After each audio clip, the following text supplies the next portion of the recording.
सुषमा अंधारे यांनी खरात सोबतचे 10 हादरवणारे फोटो दाखवले। अंधारे यांनी चाकणकर, केसरकर, अतुल सावे, हेमंत गोडसे यांचे खरात सोबतचे फोटो दाखवले आहेत। केसरकर, चाकणकर एमआयडीसी कार्यालयामधील बैठकीमध्ये काय करत होते असा सवाल सुषमा अंधारे यांनी केलाय। सुषमा अंधारेंनी नाशकात पत्रकार परिषद घेत भोंदूबाबा अशोक खरातचे 10 हादरवणारे फोटो दाखवले। यात दीपक केसरकर, रुपाली चाकणकरांचे खरात सोबतचे जास्त फोटो आहेत। भाजप नेते अतुल सावे, शिंदेंच्या सेनेचे हेमंत गोडसे यांचाही खरात सोबतचा फोटो अंधारेंनी दाखवलाय। तर चाकणकर आणि केसरकरांचे खरात सोबतचे नाशिकच्या एमआयडीसी कार्यालयातले हे फोटो आहेत। केसरकर शिक्षण मंत्री तर चाकणकर महिला आयोगाच्या अध्यक्षा होत्या। मग ते एमआयडीसी कार्यालयातील बैठकीत काय करत होते असाही सवाल अंधारेंनी केलाय। आणि सगळ्या अधिकाऱ्यांमध्ये पुन्हा एकदा चाकणकर आहेत। चाकणकर एमआयडीसीच्या चेअरमन होत्या की महिला आयोगाच्या? एमआयडीसी मध्ये चाकणकर काय करतात आणि एमआयडीसी मध्ये शालेय शिक्षण मंत्री काय करतोय? कशासाठी आले होते हे इकडे? कसलं प्लॅनिंग चाललंय हे? हे काय प्लॅनिंग आहे की या प्लॅनिंग मध्ये चाकणकर बाई दिसताय? एक माणूस समजावून सांगत आहे। कोण आहे हा माणूस? हा माणूस सिन्नर एमआयडीसी मधल्या स्टाईस असोसिएशनचा माणूस आहे। काय समजावतोय? केसरकरच्या प्रवक्त्यांनी सांगितलं पाहिजे। आम्ही अत्यंत स्वच्छपणे दीपक केसरकर आणि चाकणकर या दोघांचेही कॉल रेकॉर्ड तपासले जावेत अशी मागणी केली आहे। या दोघांचेही आर्थिक स्रोत तपासले जावेत याची मागणी आधी होती। याच्यानंतर मी सीएम साहेबांना भेटेल, मी ईओडब्ल्यूच्या ऑफिसला जाईल, मैं त्यांच्या समोर मांडेल। जब हमें पता अभी चला कि इस तरह के एक्टिविटीज में वो इन्वॉल्व है, अगर पहले पता होता तो हम उनके पास कभी जाते भी नहीं। ती फास्ट ट्रॅक कोर्टामध्येच चालणार आहे। लवकरात लवकर त्या पीडित महिलांना न्याय मिळेल। करताना जे काय त्यांनी केलंय त्याची शिक्षा ही 100% मिळेल याची मला खात्री आहे। दरम्यान अंधारे यांनी दाखवलेल्या खरात सोबतच्या फोटोवर अतुल सावेंनी काय प्रतिक्रिया दिली तेही पाहूया। टीव्हीवर माझा फोटो दाखवण्यात आला। त्या फोटोमध्ये मी सहकार मंत्री असताना सिन्नरला एका सहकारी औद्योगिक वसाहतीच्या कार्यक्रमात गेलो होतो आणि त्या कार्यक्रमामध्ये ते व्यासपीठावर होते। माझा काही त्यांचा परिचय नाही किंवा कुठलीही ओळख नाही, त्यामुळे त्या फोटोमध्ये काही तथ्य नाही आहे। पण मी कुठल्याही वैयक्तिक कार्यक्रमाला गेलेलो नाही। सुषमा अंधारे, रुपाली ठोंबरे आणि संगीता तिवारी यांनी नाशिक पोलीस आयुक्त संदीप कर्णिक यांची भेट घेतली। यावेळी रुपाली चाकणकरांना तात्काळ अटक करा अशी मागणी रुपाली ठोंबरे पाटील यांनी केली आहे।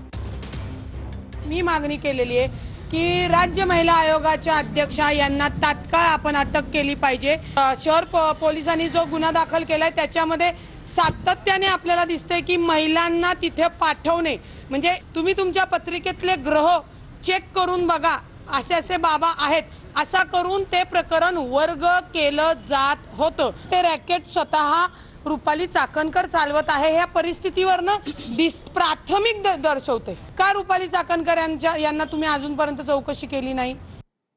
महिलांसोबत केलेला कृत्य हा एक विधीचा भाग होता असा अजबच दावा पोलीस चौकशीच्या वेळी बंधू अशोक खरातने केला। अशोक खरातकडनं कोठडीमध्ये देखील मंत्रजप सुरू असल्याची सूत्रांची माहिती आहे। महिला आणि अल्पवयीन मुलींचं लैंगिक शोषण केल्याप्रकरणी पोलीस कोठडीत असणाऱ्या भोंदू अशोक खरातनं पोलीस तपासात अजब दावा केलाय। मी कुणावरही जबरदस्ती केलेली नाही। महिलांसोबत केलेलं कृत्य विधीचाच भाग असल्याचं खरातनं पोलीस तपासादरम्यान सांगितल्याची सूत्रांची माहिती आहे। सूत्रांच्या माहितीनुसार मी कुणावरही जबरदस्ती केलेली नाही। महिलांसोबतची कृती हा विधीचाच एक भाग। मी ज्यांचं भलं केलं तेच माझ्यावर उलटले। माझ्या अंतर्मनानं मला धोका दिला। यापुढे मी फक्त माझ्या मेंदूचाच ऐकणार। दुसरीकडे भोंदू अशोक खरातचा कोठडीतही मंत्रजप सुरू असल्याची सूत्रांची माहिती आहे। बंधू खरातची HIV टेस्ट ही निगेटिव्ह आली आहे। पोलीस कोठडीमध्ये खरातची HIV टेस्ट करण्यात आली होती। अशोक खरातला न्यायालयाने 29 मार्च पर्यंत पोलीस कोठडी सुनावली आहे। पोलीस कोठडी भोगणाऱ्या अशोक खरातची HIV टेस्ट करण्यात आली असून त्याचा रिपोर्ट निगेटिव्ह आलाय।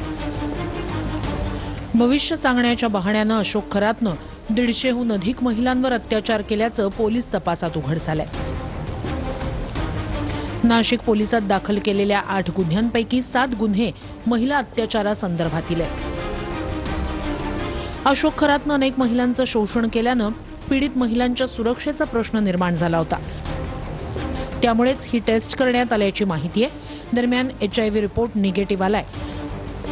अशोक खरातचे अत्याचार प्रकरण गंभीर आणि संवेदनशील असल्यानं पोलीस गुन्ह्याशी संबंधित सर्व बाजूंचा विचार करून तपास करतायत. तर भोंदू Kharat cold reading, hot reading तंत्र वापरायचा. 5 मिनिटांमध्ये अचूक माहिती सांगून विश्वास संपादित करायचा. तसंच भोंदूबाबा खरात पूजेच्या नावाखाली भक्तांसमोर स्वर्गात जाण्याचा बनाव देखील करायचा. SIT कडून चौकशी सुरू असलेल्या भोंदू खरातची नवीन मोडस ऑपरेंडी समोर आली आहे. ग्राहकांची माहिती गोळा करण्यासाठी भोंदू खरात स्वतः यंत्रणा राबवत होता. हॉट रीडिंग मध्ये आधीच माहिती गोळा करून ठेवली जाते. कोल्ड रीडिंग मध्ये पहिले काही प्रश्न विचारून अंदाज लावत समोरच्याला भ्रमित केलं जातं. मानसशास्त्र आणि फेस रीडिंगचा प्रभावी उपयोग करत होता. भेटीच्या पहिल्या 5 मिनिटात भोंदू खरात समोरच्या माणसाची अचूक माहिती सांगायचा. भोळ्या भाबड्या लोकांची आधीच माहिती मिळवत होता असा पोलिसांना संशय आहे. नातेवाईक कोण, जवळचे मित्र कोण, शत्रू कोण याची माहिती आधीच काढून ठेवायचा. समोर येणाऱ्या व्यक्तीच्या जीवनातील चढ उताराबाबत माहिती घेऊन ठेवायचा.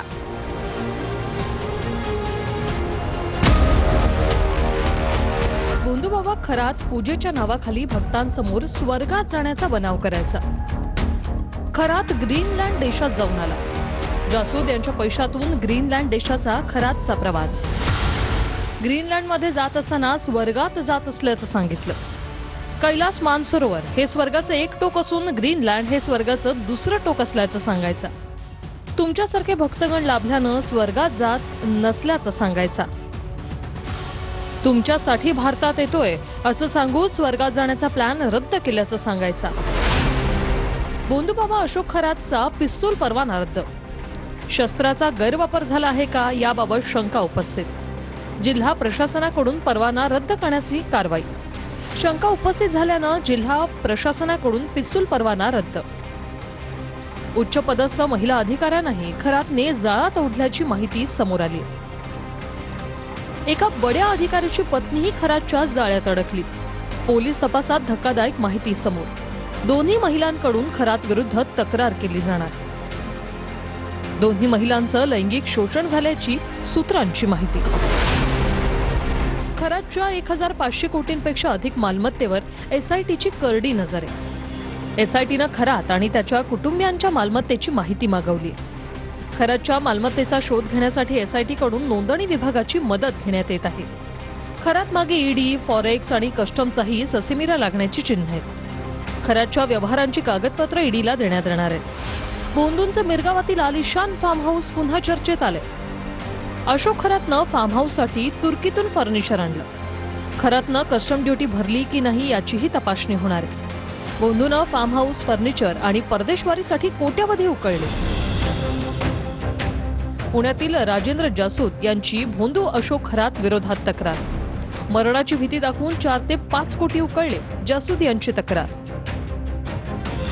1.5 वर्षापूर्वी भोंदूबाबा खरातला अर्धांगवायूचा झटका आल्याची माहिती आहे. शक्तिवर्धक औषधांच्या अतिसेवनामुळे खरातची प्रकृती बिघडली होती.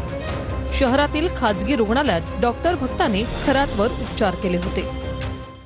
खरात प्रकरणी राजकारण बाजूला ठेवून फडणवीसांनी भूमिका घेतली. फडणवीस दाभोलकरांचाच वारसा पुढे नेत आहेत असं सुप्रिया सुळे म्हणाल्या. यावर सुळेंचं वक्तव्य संतापजनक, चीड आणणारं आहे. हर्षवर्धन सपकाळ यांनी ही प्रतिक्रिया दिली. सामाजिक अत्याचाराचा विषय आणि मी एक गोष्ट मान्य करते की मी महाराष्ट्राच्या माननीय मुख्यमंत्र्यांचे मनापासून आभार मानते की राजकारण बाजूला ठेवून माननीय मुख्यमंत्र्यांनी जो स्टँड घेतला आहे महाराष्ट्राच्या हिताचा, याचं मी स्वागत करते. एक काळ दाभोळकरांनी त्यांचं उभं आयुष्य अंधश्रद्धाच्या विरोधात लढण्यात घालवलं आणि तोच वारसा आज महाराष्ट्राचे माननीय मुख्यमंत्री पुढे नेतात. ही आमच्यासाठी अभिमानाची गोष्ट आहे. आमचे मतभेद हे कायम राहतील राजकीय.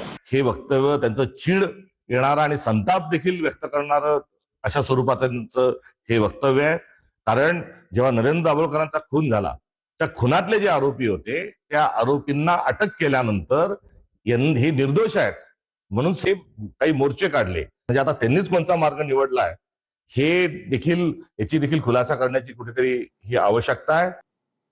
लॉकडाऊन लागणार नाही असं केंद्रानं स्पष्ट केलेलं आहे असं मुख्यमंत्री देवेंद्र फडणवीसांनी म्हटलेलं आहे. अफवा पसरवणाऱ्यांवर फौजदारी कारवाई केली जाईल असंही फडणवीसांनी म्हटलंय. देशात लॉकडाऊन लागणार नाही असं केंद्र सरकारनं स्पष्ट केल्याचं मुख्यमंत्री फडणवीसांनी सांगितलंय. तर अफवा पसरवणाऱ्यांवरती फौजदारी कारवाईचा इशाराही मुख्यमंत्री फडणवीसांनी दिला. इराण इस्रायल अमेरिकेतील युद्धामुळे भारतात निर्माण झालेल्या इंधन तुटवड्यावरनं देशात लॉकडाऊन लागणार असल्याच्या चर्चा सुरू होत्या. चर्चांमुळे शहर आणि गावात पेट्रोल पंपांवर गर्दी पाहायला मिळतेय.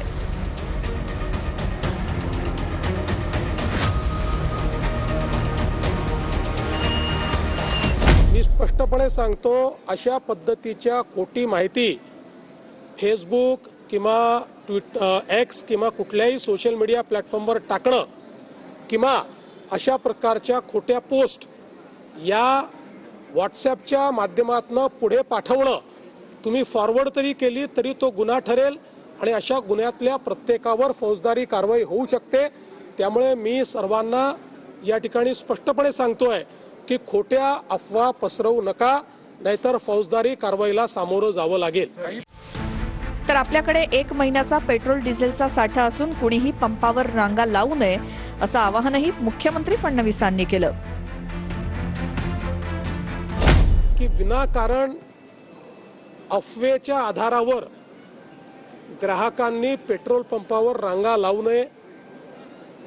आपल्याकडे 1 महिन्याचा पेट्रोल डिझेलचा पूर्ण स्टॉक या ठिकाणी आहे. युद्धामुळे जे काही तेलाचे भाव वाढले आहेत त्याचा इम्पॅक्ट हा सामान्य ग्राहकावर येऊ नये म्हणून पेट्रोल डिझेलवरची एक्साईज ड्युटी कमी केली आहे. कच्च्या तेलाच्या वाढलेल्या भावाचा इम्पॅक्ट ऑइल कंपनी सहन करणार आहेत आणि भारत सरकार सहन करणार आहे.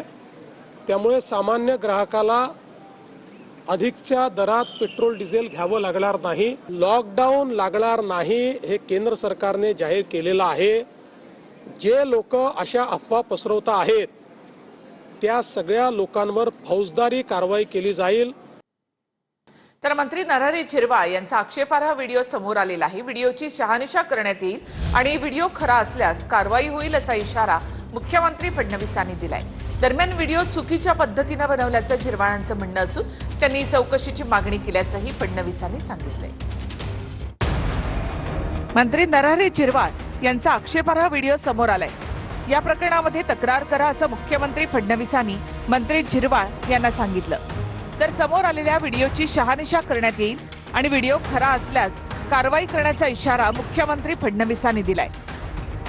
नरहरी झिरवाळ यांनी मला फोनवर दूरध्वनीवर संपर्क करून असं सांगितलेलं आहे की हा जो व्हिडिओ आहे तो 3-4 व्हिडिओ जोडून चुकीच्या पद्धतीनं तयार केलेला व्हिडिओ आहे.